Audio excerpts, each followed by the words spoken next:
Film की शुरुआत 1945 से होती है, जहां एक प्लेन में कोई गड़बड़ी हो गई थी, जिस वजह से उसे जापान की एक आइलैंड पर उतारा जा रहा था। ये काम एक सीनियर पायलट कर रहा था, जिसका नाम शिकीशिमा होता है। वो इस वक्त अपनी पूरी टीम के साथ था। आइलैंड पर आने के बाद वो एक सीनियर मैकेनिक के पास आया और उसे प्लेन ठीक करने को कहता है। शिकीशिमा खुद इस आइलैंड पर घूमने के लिए आगे बढ़ा। वो समंदर में अजीब तरह की मछलियाँ देखता है जो मरी हुई थी। घूम फिर कर वो रात को वापस आया। टीम के पास वो जैसे ही पहुंचा, सबको इमरजेंसी अलार्म की आवाज सुनाई देती है, जिस वजह से पूरी टीम घबरा गई, क्योंकि तभी इनके सामने गॉडजिला आ जाता है। वो आगे बढ़ रहा था, उसे देखकर सारे लोग काफी डर जाते हैं। वो भागने लगे, किसी को भी कुछ समझ नहीं आती। मैकेनिक कहता है कि हम इसे अपनी मशीन गन से मार सकते हैं। शिकीशिमा जी, आपको ऐसा करना चाहिए। अब शिकीशिमा गन तो लेता है, पर गॉडजिला के पास आने पर न जाने उसे क्या हुआ। वो मशीन गन से गोलियां ही नहीं चला पाता, इसीलिए सभी सिपाहियों को अपनी छोटी मोटी गन से गोलियां चलानी पड़ती है। ये देख गॉडजिला उससे भी आ गया, आगे बढ़ने लगा, सबको ही कुचलने लगता है। देखते ही देखते वो सबको चींटियों की तरह मसल कर मार देता है। ये देखकर शिकीशिमा काफी डर गया, जिसके साथ ही वहाँ जोरदार धमाका हुआ। शिकीशिमा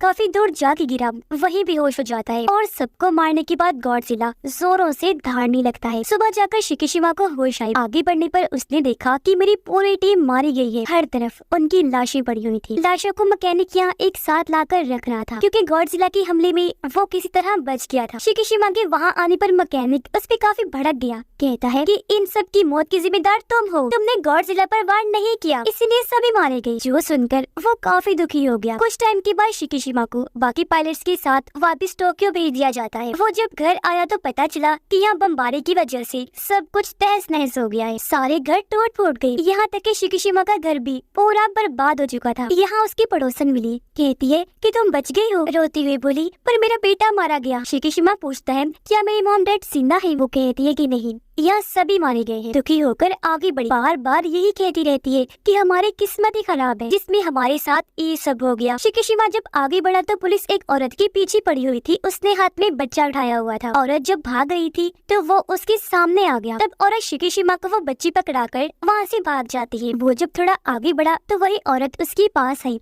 शिकीशिमा उसे पूछता है कि तुम कौन हो? वो बताती है कि मेरा नाम नोरी है। ये बच्ची मुझे एक जगह पर मिली थी, मैंने इसे ले लिया क्योंकि इसके मॉम डैड भी धमाके में मारे गए। ये सुनकर शिकीशिमा कहता है ठीक है, और बच्ची उसे पकड़ाकर आगे बढ़ने लगा। नोरी भी उसके पीछे पीछे जाने लगी। कहती है कि तुम हमें इस तरह अकेले नहीं छोड़ सकती। रात के वक्त ये लोग शिकीशिमा के घर के पास गए। नोरी बताती है कि मेरा इस दुनिया में कोई नहीं है, और सच बात तो ये है कि इस बच्चे की मॉम ने इसे मेरे हवाले कर दिया था, ये कहकर कि अगर मुझे कुछ भी हुआ तो इसे तुम पाल लेना। जो सुनकर शिकीशिमा काफी खुश हो गया। कहता है कि तुम बहुत अच्छे इंसान हो जो इस छोटी सी बच्ची को पाल रही हो। अगले दिन काम की तलाश में शिकीशिमा आगे बढ़ा। पड़ोसन उससे पूछती है कि वो औरत और बच्ची कौन है? शिकीशिमा जवाब देता है कि मुझे नहीं पता, वो मेरे पीछे आ गई थी। हमारी तरह वो भी बेघर और लाचार है। पड़ोसन फिर पूछती है कि वो बच्ची हर वक्त क्यों रोती रहती है? क्या उसकी मॉम उसे दूध नहीं पिलाती, कोई चीज नहीं खिलाती? शिकीशिमा कहता है कि वो उस औरत नोरी की बच्ची नहीं है। ये सुनकर पड़ोसन को बच्ची पर तरस आ गया। वो उसे दूध पिलाती है। ये उसे शुक्रिया अदा कहते हैं और एक साथ ही रहने लगे। 1 साल तक सब ऐसे ही चलता रहा। एक दिन शिकीशिमा कहता है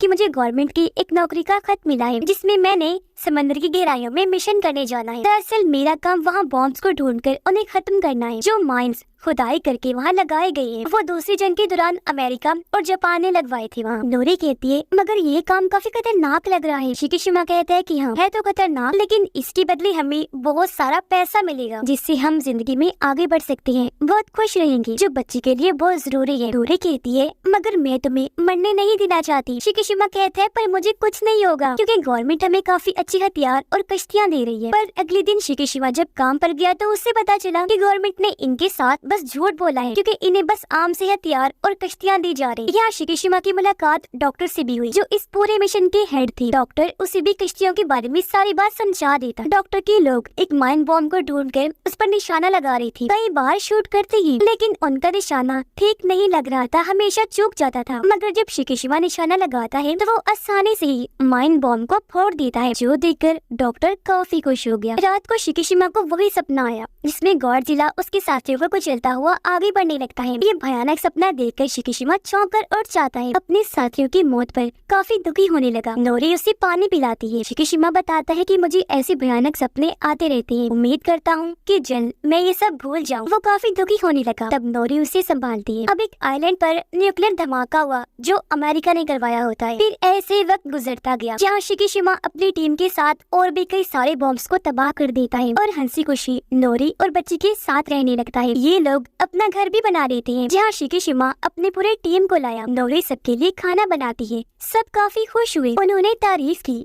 कहती है, भाभी खाना बहुत मजे का बना है। ये सुनकर नोरी कहती है, मैं शिकीशिमा की वाइफ नहीं हूँ। जो सुनकर पूरी टीम काफी चौंक जाती है। तब शिकीशिमा उन्हें बताता है कि धमाके की बात से ही ये मेरे साथ रह रही है क्योंकि इसका मेरी तरह कोई भी नहीं है और ये बच्ची भी हम दोनों की नहीं है। जिस पर टीम कहती है कि आप दोनों को शादी कर लेनी चाहिए। एक दिन नोरी शिकीशिमा को कहती है कि मुझे एक जगह पर नौकरी मिली है, मैं जल्द ही अपने पैरों पर खड़ी हो जाऊंगी और बच्ची को पड़ोसन संभाल लेंगी। मेरी उनसे बात हो गई है। जिस पर शिकीशिमा भी मान जाता है। अब बताया गया कि अमेरिका जगह जगह न्यूक्लियर हमले करवा रहा है जिसका उल्टा असर ये हुआ कि गॉडजिला और ज्यादा बड़ा, खतरनाक और ताकतवर बन गया है और अब वो जापान की तरफ बढ़ रहा था। अब ये टीम जब आगे बढ़ी तो इन्हें वो शिप बर्बाद हुई नजर आई जो 1945 में गॉडजिला के हमले से बर्बाद हुई थी। ये देखकर टीम काफी चौंक गई। वो सोचते हैं कि ये काम भला कौन सा जानवर कर सकता है जो इतना बड़ा था। तब शिकीशिमा बताता है कि ये गॉडजिला ने किया था क्योंकि वहाँ उसे मरी हुई मछलियाँ नजर आ जाती है। वो बताता है कि जब भी गॉडजिला ऊपर आने वाला होता है तब वो नीचे के जानवरों को मार कर ऊपर भेज देता है। ये चीज मैंने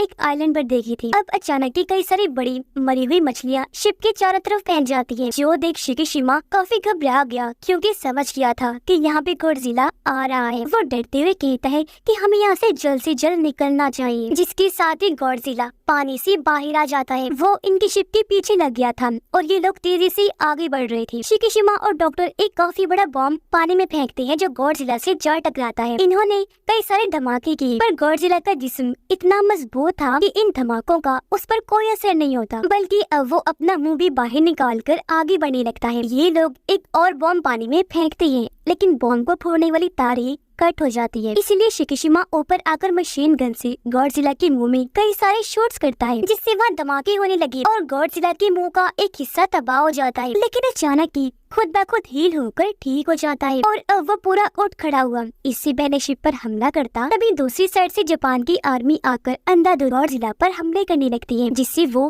काफी गुस्से में आ गया। शिप के नीचे से जाकर हमला कर देता है। पूरी शिप को पलटने लगा मगर वो लोग अभी भी नहीं रुकते, बार बार उस पर वार करते रहते हैं जिससे गॉडजिला भी जख्मी हो गया पानी में चला जाता है और अब वो खतरनाक लहरें छोड़कर शिप को पलट के ही रख देता है। फिर पानी से बाहर आकर जोर से दहाड़ने लगा। शिकीशिमा की टीम काफी डर जाती है और अब वो वापस से पानी में चला जाता है। इस हमले में शिकीशिमा भी काफी जख्मी हो गया। वो जब घर आया तो नोरी उसे देखकर काफी परेशान हो जाती है। कहने लगी कि तुमने इतने सालों से हमें संभाल रखा है पर आज तक नहीं बताया कि तुम इतनी परेशान क्यों रहती हो। शायद तुम मुझे अपनी जिंदगी का हिस्सा नहीं समझती और अगर तुम अपने दुखों को सुनाकर बांट लोगे तो वो तुम्हें कम लगेंगी। तब शिकीशिमा बताता है कि 1945 की मेरी गलती की वजह से सारी टीम मारी गई। मुझे मशीन गन से गॉडजिला को मारना था लेकिन मैं काफी डर गया। हमला मुझसे हुआ ही नहीं जिस वजह से गॉडजिला ने मेरी पूरी टीम को मार दिया। ये सुनकर नोरी उसे संभालती है कि देखो जो किस्मत में लिखा है वो होकर ही रहता है और जिसे जिंदा रहना है वो किसी भी हालत में नहीं मरेगा। शिकीशिमा कहता है मैं हर रोज ये चीजें याद करके मरता हूँ। काश मैं भी उनके साथ उसी आइलैंड पर ही मर जाता। नोरी फिर उसे समझाती है कि देखो अगर आज तुम जिंदा हो तो जरूर तुम्हारी जिंदगी का कोई बड़ा मकसद बाकी। उधर समंदर में गॉडजिला फिर से आ गया जो अब एक शिप की तरफ बढ़ने लगता है। वो टीम भी गॉडजिला पर अंधाधुंध हमले करने लगती है। घर में शिकीशिमा बच्चे के साथ था जहाँ अचानक इमरजेंसी अलार्म बजने लगता है। रेडियो में बताया जा रहा था कि गॉडजिला ने एक शहर पर हमला कर दिया है। जो सुनकर शिकीशिमा को नोरी के लिए काफी फिक्र होने लगी क्योंकि वो भी उसी शहर में ही नौकरी के लिए गई जबकि उस शहर में गॉडजिला तबाही मचाता हुआ आगे बढ़ने लगता है। इस वक्त नोरी एक ट्रेन में बैठी गॉडजिला को देख रही थी और अब वो उस ट्रेन पर ही हमला करके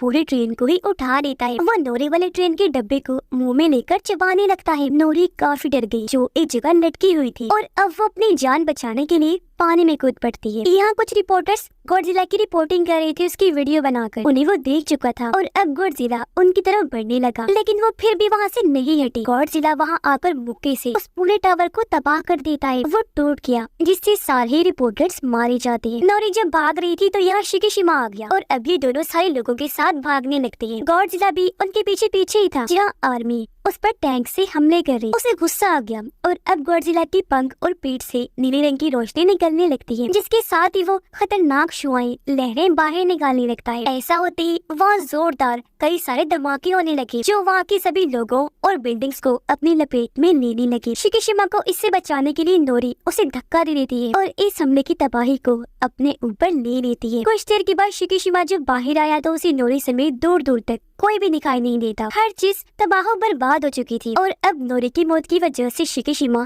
काफी दुखी हो जाता है। फूट फूट कर रोने लगा। यहाँ गॉडजिला चिल्लाते धाड़ते हुए आगे बढ़ने लगता है। उसे देखकर शिकीशिमा को भी गुस्सा आ गया। वो भी बदला लेने के लिए धाड़ने लगता है। शहर में सारे लोग हर तरफ फैली तबाही को देखकर काफी परेशान हो जाते हैं और अब से फिर गॉडजिला पर ये लोग रिसर्च करने लगे। घर आकर शिकीशिमा नोरी के लिए दुआ करवाता है। बच्चे को भी संभाल रहा था, जो काफी रो रही होती है। डॉक्टर यहाँ सबको बताता है कि गवर्नमेंट ने हमें और बाकी दुनिया भर की सिपाहियों को गॉडजिला को रोकने के लिए चुना है और अब मेरे पास एक प्लान है। जिसके बाद वो ने उस जगह पर लाता है जहाँ गॉडजिला को रोकने वाली पूरी टीम थी और तब यहाँ जर्नल आकर सबसे मिलते हैं। कहते हैं कि गॉडजिला के हमले काफी बढ़ चुके हैं। इन हालात में हमारी मदद कोई नहीं करेगा, हमें जो भी करना है खुद ही करना होगा। फिर वो बताता है कि गॉडजिला को हराने के लिए डॉक्टर ने एक प्लान बनाया, जो सुनकर सारे लोग कहते हैं कि हमने गॉडजिला को अपनी आंखों से देखा है, वो बहुत ताकतवर खतरनाक है, उसे हम किसी भी तरह नहीं रोक सकते। ये सुनकर डॉक्टर कहता है, मैं एक नेवी ऑफिसर भी हूँ, साथ ही एक साइंटिस्ट भी हूँ। हमने गॉडजिला पर हमला किया था,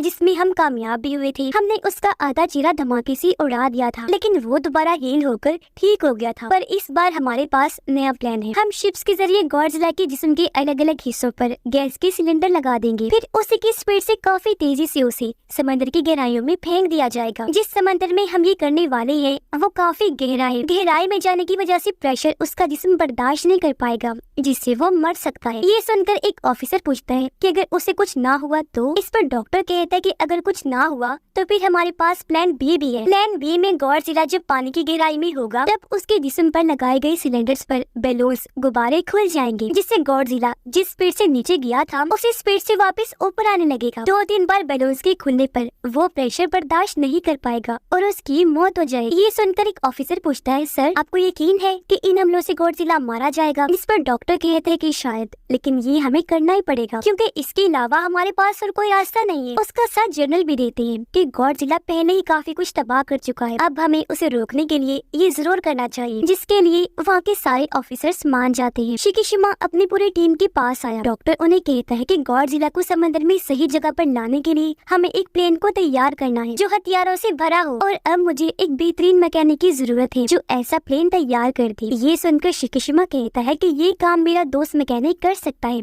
मैं उसे ढूंढ कर लाऊंगा। और अब शिकीशिमा उसे काफी ढूंढ कर आखिर उसके घर गया, जहाँ मैकेनिक उसे मिल भी जाता है, लेकिन वो आज भी उसे काफी बातें सुनाता है कि तुम्हारी वजह से 1945 में हमारी पूरी टीम मारी गई थी। शिकीशिमा कहता है, हाँ मैं जानता हूँ, लेकिन अब मुझे अपनी गलती सुधारने का एक मौका मिला है जिसमें मुझे तुम्हारी मदद चाहिए। गॉडजिला को मारने के लिए हमें एक प्लेन चाहिए जिसे तुम्हें तैयार करना होगा। इससे हमारे गवर्नमेंट और आर्मी की भी हम मदद कर सकते हैं, साथ ही करोड़ों लोगों की भी जानें बचा सकते हैं। जिसके लिए वो मैकेनिक मान गया। वो शिकीशिमा के साथ उस जगह पर आया जहाँ उसने प्लेन तैयार करने थे। वो आगे बढ़ा, अपने काम पर लग जाता है प्लेन को तैयार करने में। उधर डॉक्टर ने भी कई सारे हथियार और गैस सिलेंडर तैयार करवा लिए थे। कुछ ही दिनों में प्लेन भी तैयार हो जाती है। कुछ दिन के बाद शिकीशिमा बच्चे से आकर मिला, जहाँ उसने एक पेंटिंग बनाई हुई थी जो कागज वो शिकीशिमा को देती है। जो देख वो कहता है कि बेटा इस पेंटिंग में तुम काफी दुखी लग रही हो, क्या बात है? इस पर वो कहती है कि जी क्योंकि मुझे मोम बहुत याद आ रही है। जो बताकर वो रोने लगी। उसे देखकर शिकीशिमा को भी काफी दुख हुआ। वो बच्चे को संभालता है। फिर जैसे ही रात हुई वो एक खत लिखकर बच्चे के पास रखता है और उसे सुलाकर वहाँ से चला जाता है। वो आकर मैकेनिक से मिला जिसने और भी कई सारे प्लेन्स तैयार कर लिए थे। एक प्लेन में शिकीशिमा बैठ गया। तब मैकेनिक उसे बताता है कि मैंने इसमें भी बॉम्ब, हथियार और गैस सिलेंडर लगा दिया है, तुम्हें बस इस प्लेन को और इसके बटन्स को अच्छे से इस्तेमाल करना होगा। 1945 में गॉडजिला ने कुचलकर तुम्हारे सभी साथियों को मार दिया था, पर आज तुम उसे मारकर अपना बदला जरूर लेना। जिस पर शिकीशिमा कहता है कि हाँ मैं ऐसा करूंगा जरूर। वो फिर बच्चे की बनाई हुई पेंटिंग देखने लगा जो इन तीनों की ही थी, और यहाँ वो बच्चे के साथ साथ नोरी को भी याद करने लगता है। अगले दिन बच्ची पड़ोसन के पास आकर उसे शिकीशिमा का खत देती है, जो असल में पड़ोसन के लिए ही था। खत के साथ कुछ पैसे थे। खत में लिखा था कि इन पैसों से बच्ची का ख्याल रखना। जो अधिक पड़ोसन समझ गई कि अब शिकीशिमा जिस मिशन पर गया है वहाँ से वापस कभी नहीं आएगा। जबकि उधर सभी शिप्स समंदर में आगे बढ़ने लगती है अपने लोकेशन पर जहाँ इन्हें जाना था। वो पानी में डिवाइसेस की मदद से आवाज पैदा करते हैं गॉडजिला को परेशान करने के लिए, जबकि शिकीशिमा अब अपने प्लेन को लेकर उड़ जाता है। गॉडजिला डिवाइसेस की आवाज से परेशान होकर पानी से निकलकर एक शहर में आ गया था। शिकीशिमा प्लेन को लेकर गॉडजिला के काफी करीब से गुजर जाता है, फिर उसके चारों तरफ घूमकर हमले करने लगता है गॉडजिला को भड़काने के लिए। अब गॉडजिला उसके प्लेन का पीछा करने लगा, इसलिए शिकीशिमा उसे लेकर समंदर में अपनी मेन लोकेशन की तरफ बढ़ने लगा। तब डॉक्टर उन्हें आता हुआ देखकर काफी खुश हो जाता है और वो सभी शिप्स को तैयार होने के लिए कहता है, जबकि शिकीशिमा और गॉडजिला समंदर में लगातार आगे बढ़ रहे थे। और अब जैसे ही शिप्स गॉडजिला के पास आने लगी, उसके जिस्म से फिर से नीले रंग की रोशनी चमकने लगती है। एक बार फिर पानी में शुआएं लहरें छोड़ता है, जिससे यहाँ एक बार फिर जोरदार धमाके होने लगे, लेकिन इस बार शिप्स पर इसका कोई खास असर नहीं होता। जिसके बाद ये लोग पानी में सिलेंडर्स फेंकने लगते हैं। गॉडजिला के चारों तरफ घूमकर उसके पूरे जिस्म पर सिलेंडर्स लगाने लगते हैं, क्योंकि इस वक्त उसका पूरा ध्यान शिकीशिमा के शिप पर ही था। और अब ये लोग अपने शिप्स के जरिए सभी सिलेंडर्स को चला देते हैं, जिसके साथ ही काफी तेजी से गॉडजिला को पानी में डबो दिया जाता है। उसका जिस्म पानी में 1500 मीटर तक नीचे चला जाता है। फिर अचानक ही वो रुक गया, जो देखकर सभी लोग काफी खुश हो जाते हैं, क्योंकि उन्हें लग रहा था कि गॉडजिला मर गया होगा, लेकिन वो इतनी आसानी से मरने वाला नहीं था। पानी में जाकर भी वो उनकी रस्सियों को खींचने लगता है, जिससे वो भी समझ गई कि वो अभी तक जिंदा है। इसलिए अब वो प्लान बी के मुताबिक सिलेंडर में लगाए गए बैलून्स को ओपन करने लगते हैं, जिससे गॉडजिला एक बार फिर से तेज स्पीड में ऊपर आने लगता है। लेकिन 800 मीटर पर आने के बाद वो रुक जाता है और अब वो उन बैलून्स को एक एक करके तोड़ने लगता है। इसीलिए अब रस्सियों को खींचकर गॉडजिला को ऊपर लाने की कोशिश की जाती है। कुछ ही देर में वो ऊपर आ तो गया, पर उसके जिस्म पर एक भी खरोच नहीं आई होती। वो जोर से धाड़ने लगा, फिर से शुआओं की लहर बनाने की तैयारी करता है। उसका खतरनाक बड़ा सा देखकर सब लोग काफी डर जाते हैं। अपनी मौत को सभी लोग अपनी आंखों के सामने देख रहे थे। वो हिम्मत अब हार चुके थे, लेकिन अभी भी शिकीशिमा प्लेन में बैठकर आगे बढ़ रहा होता है, जहां उसे अपने मरे हुए साथियों के साथ ही नोरी की भी याद आने लगती है और उसे एक बार फिर बदले का ख्याल आया। इसीलिए अपने प्लेन को लेकर वो गॉडजिला के मुंह में ही घुस जाता है। और अब जैसे प्लेन तबाह हुआ, काफी बड़े धमाके के साथ गॉडजिला का पूरा मुंह ही उड़ जाता है। ये देखकर डॉक्टर और सारे लोग शिकीशिमा की मौत पर काफी दुखी हो जाते हैं, पर कुछ ही दूरी पर पैराशूट पर उड़ते हुए उन्हें शिकीशिमा नजर आ जाता है, जो देखकर सभी काफी खुश हो जाते हैं कि थैंक गॉड वो अभी जिंदा है। इस सब के बारे में रेडियो के जरिए मैकेनिक को भी पता चल गया था, जो जानकर वो भी काफी खुश हो जाता है और उसे याद आया कि हाँ,